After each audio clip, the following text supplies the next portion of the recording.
After an incredible visit to the Epupa caves in Botswana, the following morning I set off to the Dobe border post, the most remote of the 4 total border posts between Botswana and Namibia.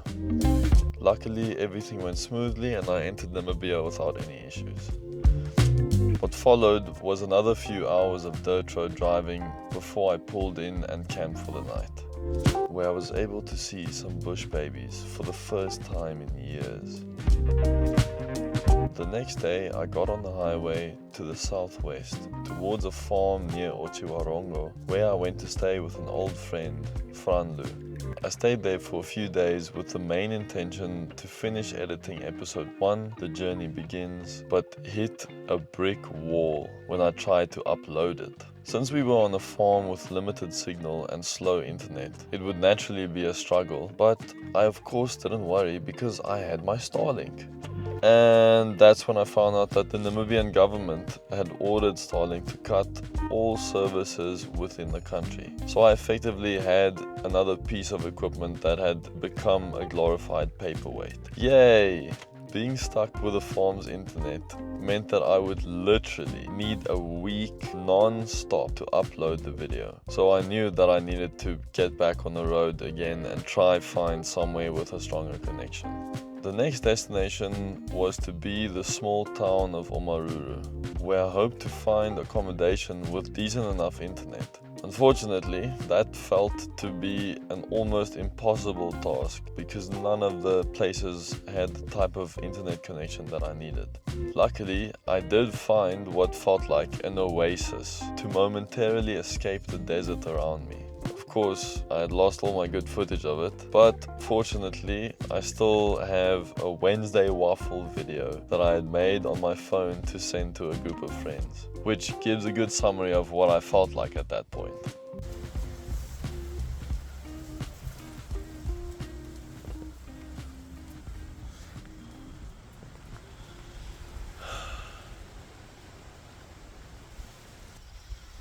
Ja, nee. Alright boys, updates. I'm chilling in Omaruru in Namibia. I'm not gonna lie, like, the spot where I am is a vibe. It looks super tropical, super like, wow, is this guy like on an island or something? Pool and shit. Just outside this little courtyard, it's like dry desert. This is literally fake grass, bro. It's lekker, it looks lekker, and it's not too bad to lie on. I'm just chilling here. I'm on the way to Walvis Bay. Today is like day 3 of trying to find internet that's not horrible cock, that I can upload my first video of my trip to Ganzi, which is like 52 minutes long and 15 gigs big. Sure, I say. Yeah. Well, anyway, hope you guys are doing well. Hopefully I'll be able to get that video to you by this weekend. Just thought I'd do this update anyway as a precursor, because this thing, I keep telling people like, oh yeah, it's gonna come out soon, don't worry. Don't worry, I'm just uploading. Oh yeah, 21% in like 12 hours. Lekker, bro.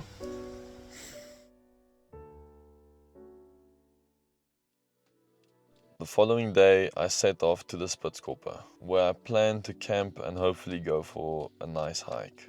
The Spitzkoppe is a group of huge mountain-like granite peaks in the middle of the flat desert, making it incredibly scenic. The road I decided to take was long and rough, but eventually I could see the destination on the horizon. As soon as I arrived, I made friends with some German tourists and we decided to camp together.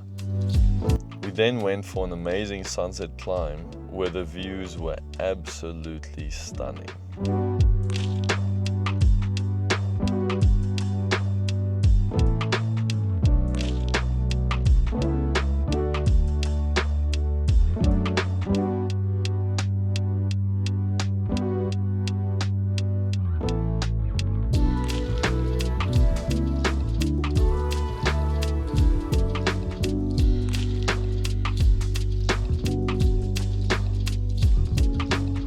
The next morning, after another quick hike, I was off again, this time towards the coast, which I was very keen to reach because of the much lower temperatures.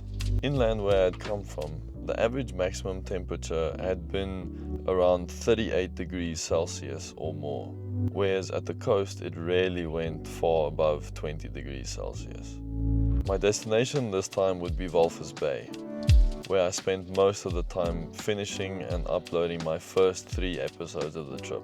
Thank you so much to Dylan and Jen for being such legends by hosting me for so long and letting me use their beautiful, sweet, glorious internet.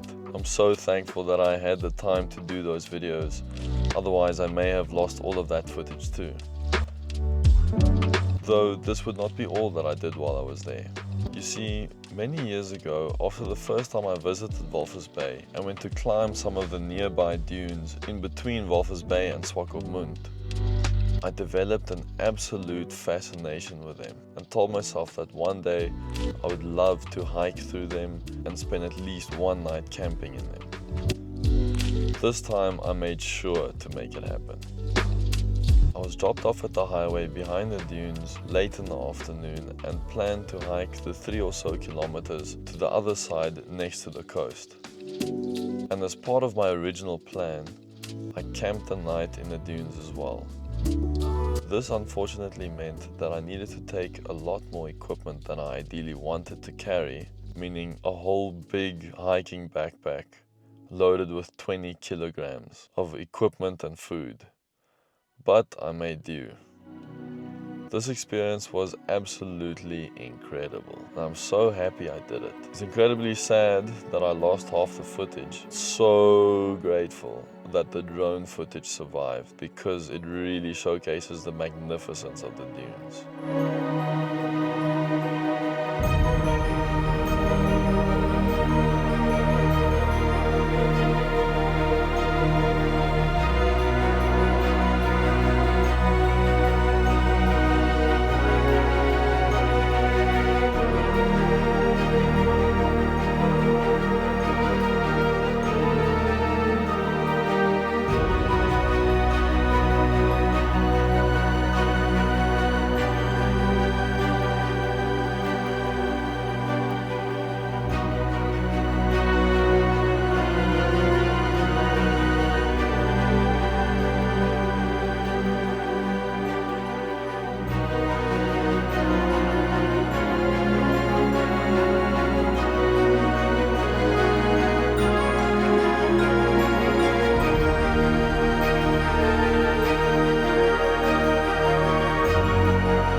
Nee, Pieter, ek dink jy moet maar daai haar net bietjie meer dra. Dit lyk baie oulik.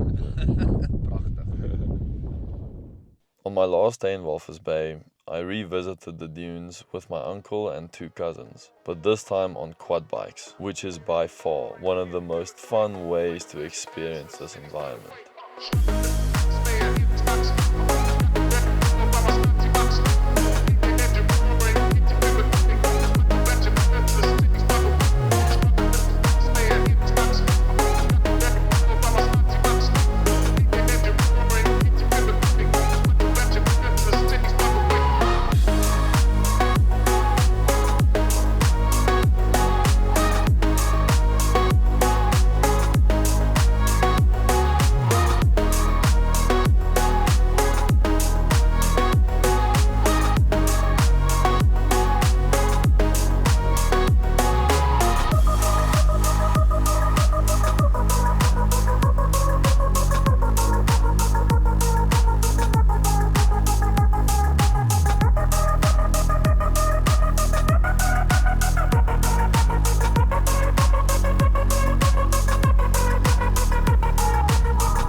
I then found myself going north along the coast to Namibia's Skeleton Coast National Park. This was my first time going there and had no idea what to expect.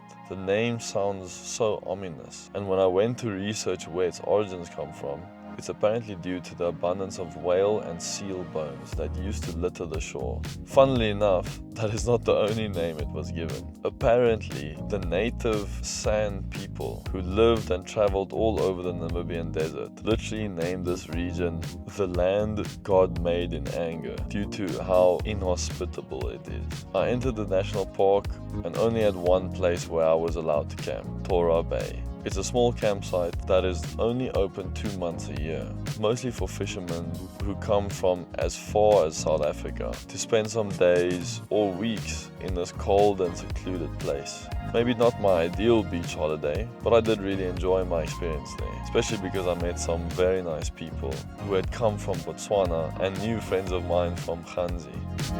Small world.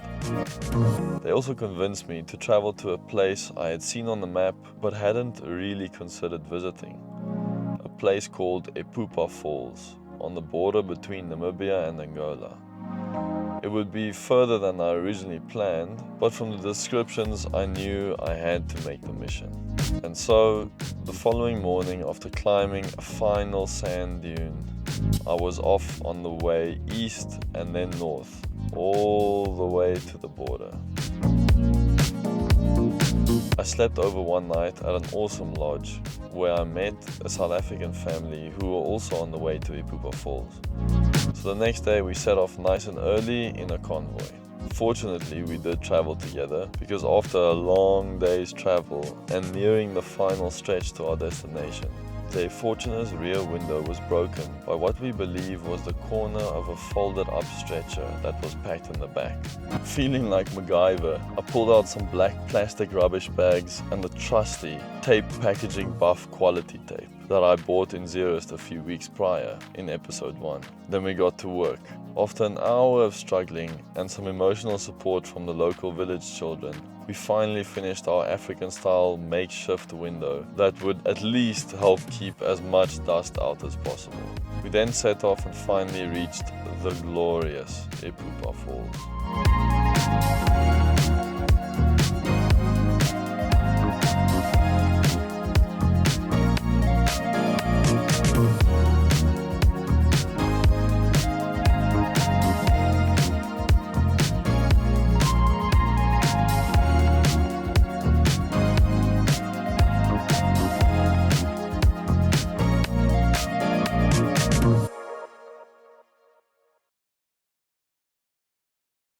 I spent 2 really nice nights at Epupa Falls and was able to meet some really nice people. But that left me with only 2 days to exit Namibia. I needed to exit the country on the 20th of December, otherwise I would overstay my allowed days in the country and would likely be arrested or fined at the border, which I obviously wanted to avoid. What that meant is that I had 2 days to travel 1,600 kilometers and almost the entire length of the border between Namibia and Angola. It was definitely doable, but just not very fun. After a very slow going first few hundred kilometers on the first day, I decided to get an early night and pulled into a random large open pan where I camped and set my alarm for 3 o'clock the next morning. I needed as much time as possible to cover the remaining 900 kilometers in Namibia, cross the border into Zambia, then drive another 150 kilometers towards Livingstone. The drive in Namibia went relatively well and I finally got my first bit of proper rain after an entire month on the road. The border at Katima Mulilo was quite chaotic, but luckily I had help on the Zambian side for the whole checklist of things I needed to let my bakkie into the country. So 2 hours later, I was finally on the Zambian side and ready to proceed to Livingstone. If you watched episode 1, you may remember me mentioning that I may have to drive this road and that it was apparently very bad. It was. It was real bad. Once again, my PhD skills came into play, but unfortunately did not do much to improve my happiness during the 4.5 hours it took me to drive that 150 kilometers. After over 18 hours on the road, I finally reached my destination in Livingston. I was finally able to rest, relax, and rejuvenate myself for the coming 2 weeks of editing all the footage from my trip into awesome videos that